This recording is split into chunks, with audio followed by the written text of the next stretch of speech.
Hello there. How many of you enjoy interacting and communicating with anyone and everyone? Well, I do. I'm Stephanie Fassov, and I am earning my master's degree in communication studies, specializing in the cultural communication of people with significant physical and speech differing abilities, and their autonomy, independence, and sense of self.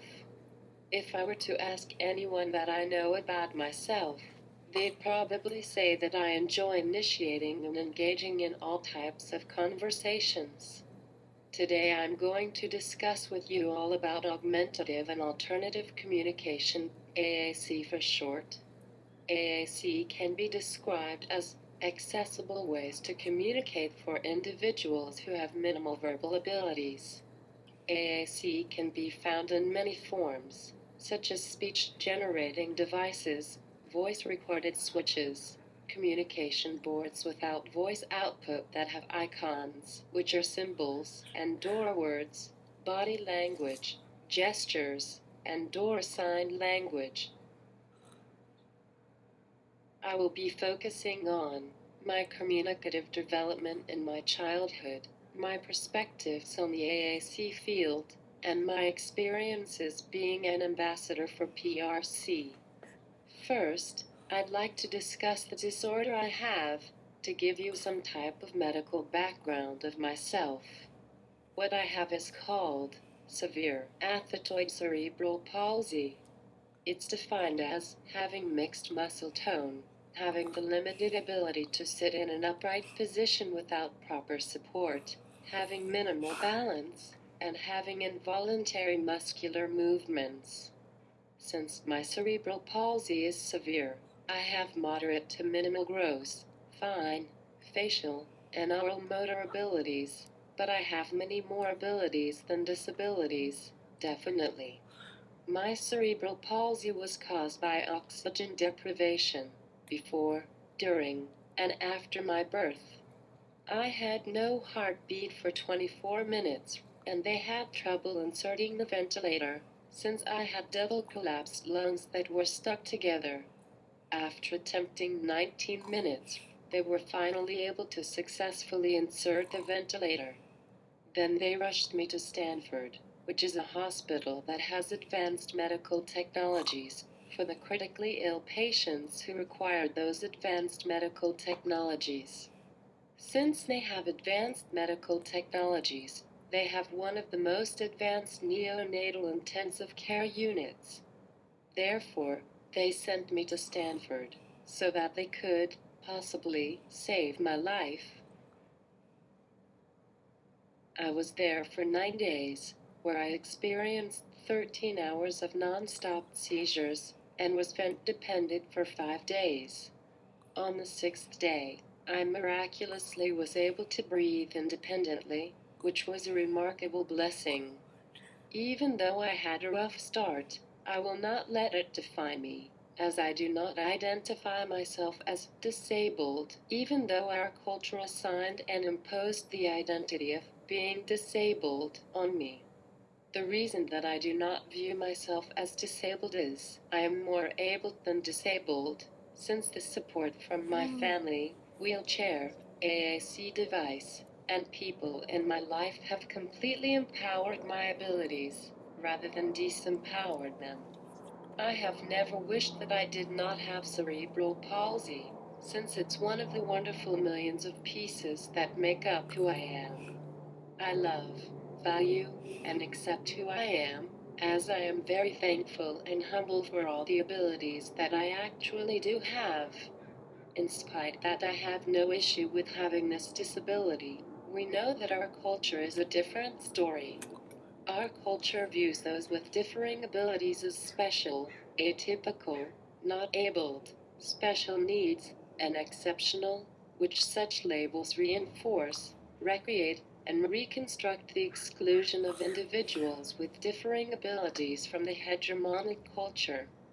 Those with differing abilities have so many abilities, but they have to use accessible technologies and equipment for each individual's abilities. in order to access and eventually empower those abilities that they actually do have. So, people with differing abilities are abled, but they need to have different, alternative ways of accessing those abilities. Therefore, those with differing abilities do not have special needs, nor are they any more special, exceptional, nor atypical than people without differing abilities, because no human is more special or typical than anyone else, especially in our culture that supports and encourages diversity. So, it frustrates me whenever people think of me as just a wheelchair talker girl, rather than seeing me as a young lady who has many characteristics, who just so happens to use a supportive wheelchair full time and just needs to communicate differently from most people. Seems like people in society judge me for my disability, but I view my disability as a part of my life, among many other things. Since I spoke about my cerebral palsy, I'll now discuss about my communicative history. First, I want to speak a little bit about my family. I have been really blessed to have a mom who studied American Sign Language in college. So, she started teaching me how to communicate through sign before my first birthday. I could also speak verbally, but only several words, which my mom was able to understand. I still can communicate with her through sign. Both of us, however, prefer me communicating through my speech device, because my thoughts are clearer and more sophisticated on my speech device than other methods of communication.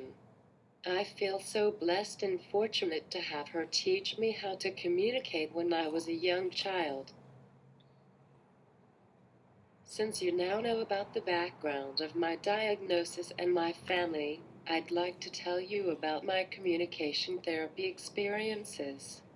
When I was 18 months old, I received my first communication device, which was voice recorded and had 4 buttons, so that I could communicate my basic needs. I had it so that I can communicate messages between home and school until I was 3 years old. When I was 3, I got a new speech-language pathologist who ordered me a Liberator, which was a Unity communication device from the 1990s. Liberator had a significant amount of vocabulary, so my vocabulary became richer, and I was able to communicate more autonomously and independently than with my recorded device. My speech-language pathologist and I worked on one-word responses, labeling things, and simple greetings, which was appropriate as I was a preschooler. Several years ago, I interviewed her, since she is now my close friend, on how I developed my skills on my speech device. She discussed what we did in speech therapy. We worked on labeling objects by showing me the sequences. I remember her telling me to say car, push truck, family, since cars are like trucks, and your family rides in the car. When I was in kindergarten, I was assigned to a different speech-language pathologist. Unfortunately, that new speech-language pathologist decided to take my Liberator away, and she gave me a Dynavox, without completing the full set of AAC evaluations. Her reasoning behind switching from Liberator to Dynavox was that she was more comfortable with Dynavox's language. Throughout the years, I've noted that many AAC professionals fall into the pitfall of, during the decision-making of which AAC systems their clients should have, they tend to consider their own comfort level over their client's actual communicative abilities. Just as that speech-language pathologist fell into that pitfall of changing my AAC device since she was more comfortable with Dynavox, so my communicative abilities regressed significantly. Since Dynavox has a different language, The language was slower and more frustrating for me to express myself than with my liberator. My speech-language pathologist did not teach nor encourage me how to communicate on my Dynavox. Aside from having Dynavox, I had a variety of different alternative communication systems, such as my body language, sign language, and a spelling and communication board that mounted on my wheelchair tray. Although those are fabulous communication systems, they were not 100% appropriate for me, since they did not meet my communicative and intellectual needs at all. Because I was not able to communicate competently, I did not express my intellectual abilities. So, unfortunately, the school systems, medical systems, and some of my family members assigned and imposed their assumptions of me having significant intellectual impairments, without getting to know me in depth. My mom called meeting after meeting, where she expressed the issues of my inappropriate AAC systems and devices, but unfortunately my speech-language pathologist discarded my mom's concerns, even when we had advocates attend. I had to rely on communicating through my Dynavox and communication board until 4th grade, when my life had changed drastically. I was so blessed, and I'm happy to say, I got the same lovely speech-language pathologist from when I was 3, and she ordered me a Pathfinder in 2000. I soared with communicating on my Pathfinder, and I was communicating one-word responses in speech therapy. Then a couple of months later, I started communicating in short sentences. I felt so free since I finally could speak with autonomy and independence for the first time. My speech-language pathologist and I worked on sentence structure to meet my communicative and intellectual needs rather than accepting grammatical errors from me, since I had to learn how to express myself eloquently and intelligently. My speech therapy was intensive, as my speech-language pathologist was beyond excited to teach me how to communicate effectively on my Pathfinder. She supported me in many ways, such as giving me homework. For example, to practice the prepositions, she had me read "Where the Wild Things Are" to my younger sister at home. Also, she gave me a list of words, like the colors, to memorize over the weekend, which we had learned how to say on my Pathfinder prior to that. Whatever my homework was, it was reinforcement from that week of working together in speech therapy. We had a speech group weekly, and she challenged me by telling me to say the word symmetrical, rather than just saying the word same. I also worked with her on how to socialize with my peers, so I could be able to get to know them better. To meet my communicative needs, my mom, special education teacher, and speech-language pathologist also had to work closely together, as a team. My special education teacher and my speech-language pathologist worked closely together, and my teacher integrated what I learned from my speech therapy into my curriculum. My teacher gave my weekly vocabulary to my speech therapist, which she programmed the words, and we worked on those vocabulary words in speech. So, I had double practice with my grade level vocabulary, as I practiced with my special education teacher and my speech-language pathologist. And by doing that, they supported me significantly with increasing my vocabulary on my speech device. Also, my mom was great at empowering and encouraging me to communicate through my communication device at home and in the community. Even though my mom understood my signs and gestures, she made me communicate on my speech device. She did not accept incomplete sentences and phrases because I was in 4th grade. My mom understood that saying complete sentences was totally appropriate intellectually and communicatively for me. so I can express myself effectively with full messages, even though saying a couple of words was easier and more time efficient. I first felt a little anxious to communicate on my device, since I was not used to it, but I became more comfortable with it once I got more proficient on my speech device. Even when I felt uncomfortable communicating on my device, I've always understood that it is my voice, so I wanted to express myself on it. Many of my acquaintances and friends who have communication devices did not have support at home, which influenced them to not be able to communicate effectively on their devices, and it breaks my heart. So, I strongly believe that people with AAC systems must have great support at home and school to be successful at communicating on their AAC systems. Also, families and school often work together as a team, which I noticed benefits the students significantly. Working together positively as a team with the families, speech-language pathologists, occupational therapists, educational staff, assistive technology support staff, and the student themselves is the key to success with communicating on AAC, so everyone would be on the same page.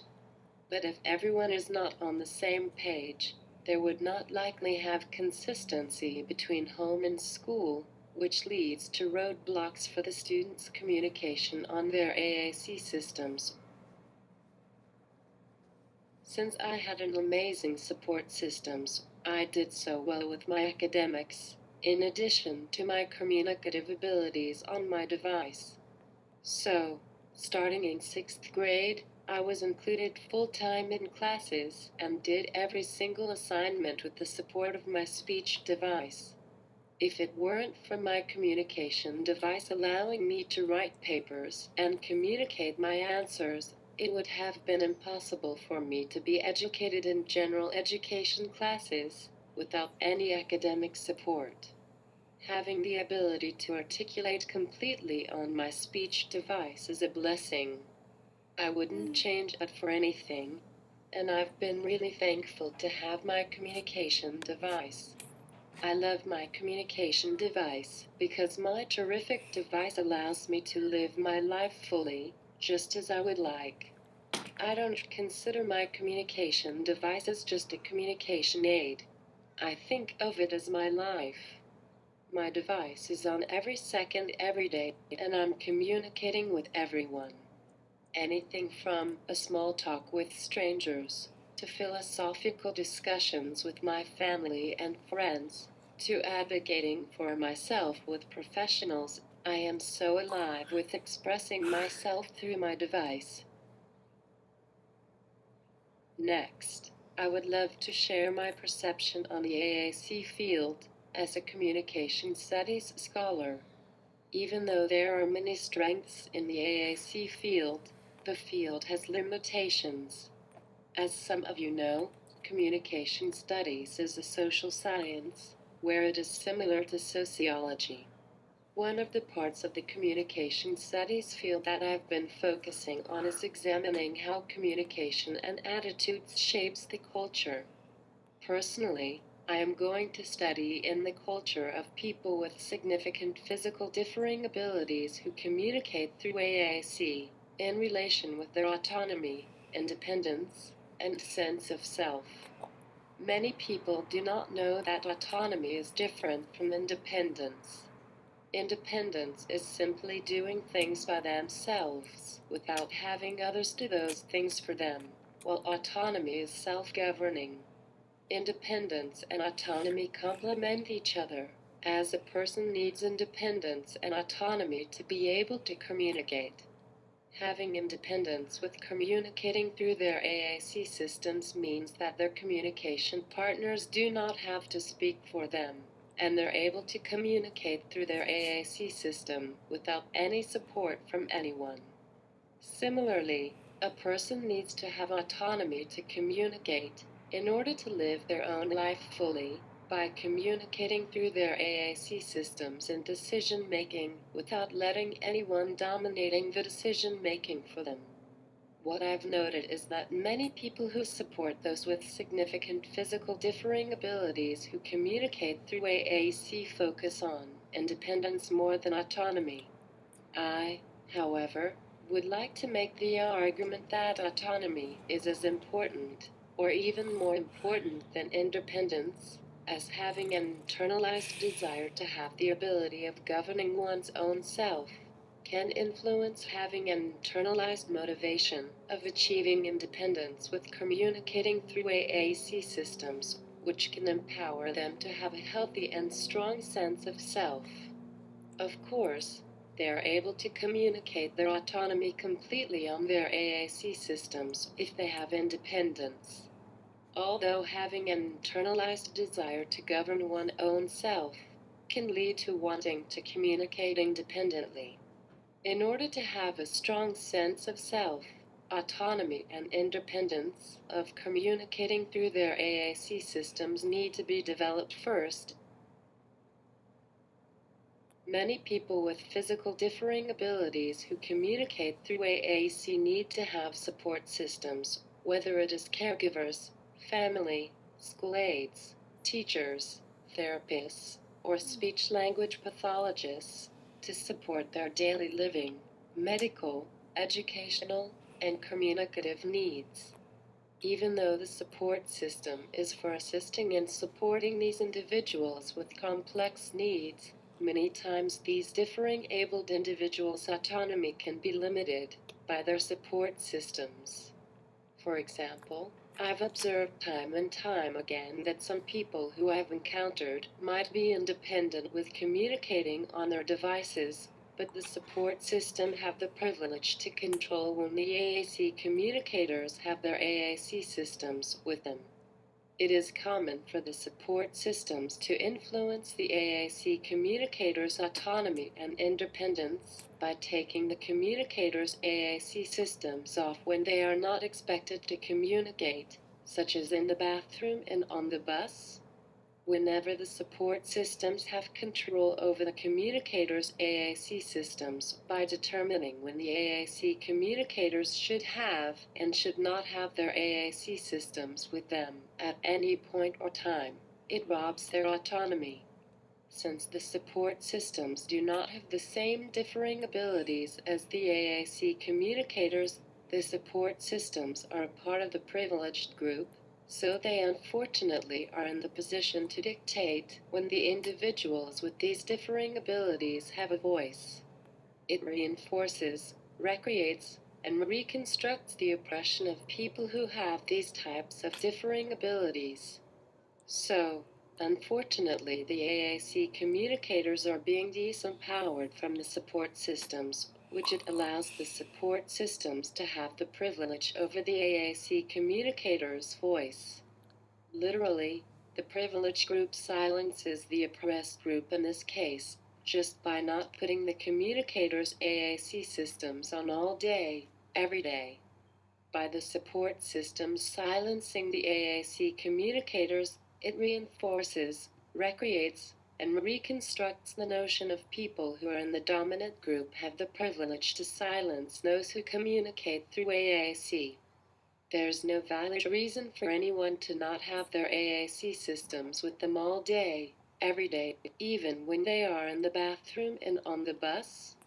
It is time for us to hold the same expectations for people with AAC needs as we do with people who are able to communicate verbally, by letting those who communicate through AAC to have their own voice all day, every day, in order to live their independent and autonomous life.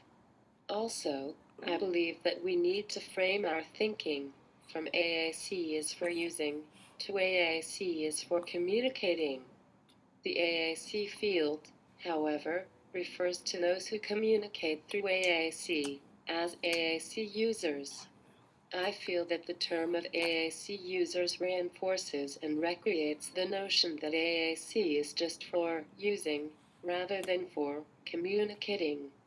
For those with minimal verbal abilities, Communicating through AAC is just a way to communicate. We don't refer to people who communicate in Spanish as Spanish users, or we don't say sign language users when we refer those who communicate through sign. So, shouldn't we hold the same expectations for referring to those who communicate through AAC by not referring to them as users?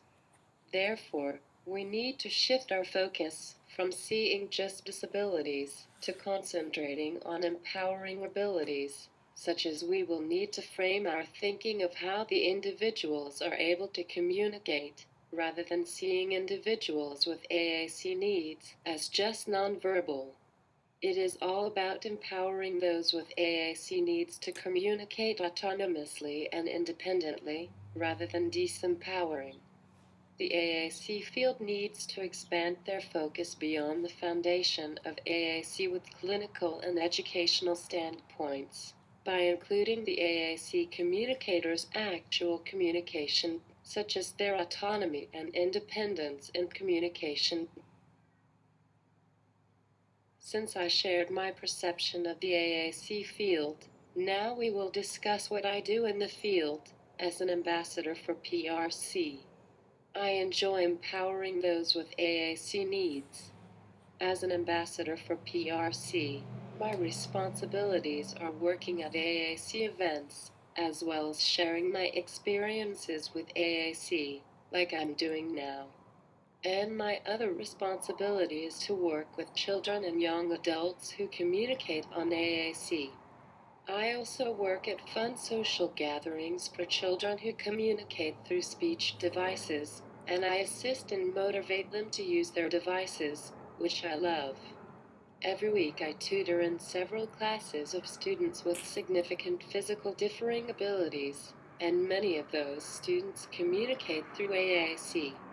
I have worked with students of all ages, from preschool to post-senior, and I've observed that the students are shy and self-conscious about communicating through AAC systems initially. After they see how much I can say on my device, they feel more comfortable with expressing themselves through their AAC systems. I think it's like any other language, where one has to hear the language regularly before they are more comfortable with speaking it. In those classes, I also show the sequences on their devices, and I've occasionally instructed a social group. Also, I've been attending a camp, as a camper, every year for people with complex physical or developmental disabilities, and I've been noticing the campers with AAC systems do not want to communicate on their AAC systems. It led to having behavioral issues, since they felt frustrated due to the miscommunication from them. My friend, who was one of the camp counselors and is becoming an AAC specialist, suggested having a social group for the campers with AAC needs. So, we decided that I should lead the social group. During the social group, the campers felt more comfortable communicating on their AAC systems because it was a space where they could communicate on their AAC systems with their peers with similar communicative abilities, while the staff and I were encouraging them. I was so happy that the campers began to feel more comfortable communicating on their AAC systems. I really love what I do, and I just love to see how the students blossom with their communicative abilities. So, today we spoke about my communicative development throughout my life with and without having my device. Most definitely, by communicating with others, it has enhanced and enriched my life in so many wonderful ways. I know, without having my communication device, I'd be at a different place in my life, certainly. I'd like to wish good luck to all of you by helping those who have AAC needs out with their communicative development, and I dare you to encourage them to communicate on their devices. Thank you for coming and listening to me.